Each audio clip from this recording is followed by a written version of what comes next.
South Carolina law requires every state agency come before the legislative oversight committees here at the State House every 7 years.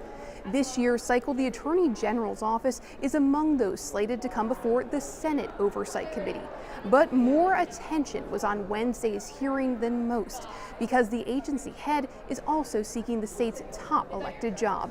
There's nothing that came out of here that makes me go, oh, there's a problem there. A Senate Oversight Subcommittee's report has highlighted concerns from current and former staff, including attorney turnover, staff favoritism and pay disparities, low morale, and questions about whether the AG's office is required to represent other state agencies when they're sued. Senate Majority Leader Shane Massey, who chairs the subcommittee, says most of these are issues that a lot of other large state agencies face, and he says he's satisfied with what Attorney General Alan Wilson says they're doing to address challenges. Senate Minority Leader Brad Hutto, a Democrat, did grill the Republican Attorney General over the numerous legal challenges he's taken on during his 15 years in office, suing Democratic administrations in the White House and defending President Donald Trump amid his legal troubles. It takes away from the crime fighting part of what you're doing when you make these decisions to bring these cases and have these news conferences. And again, I'm not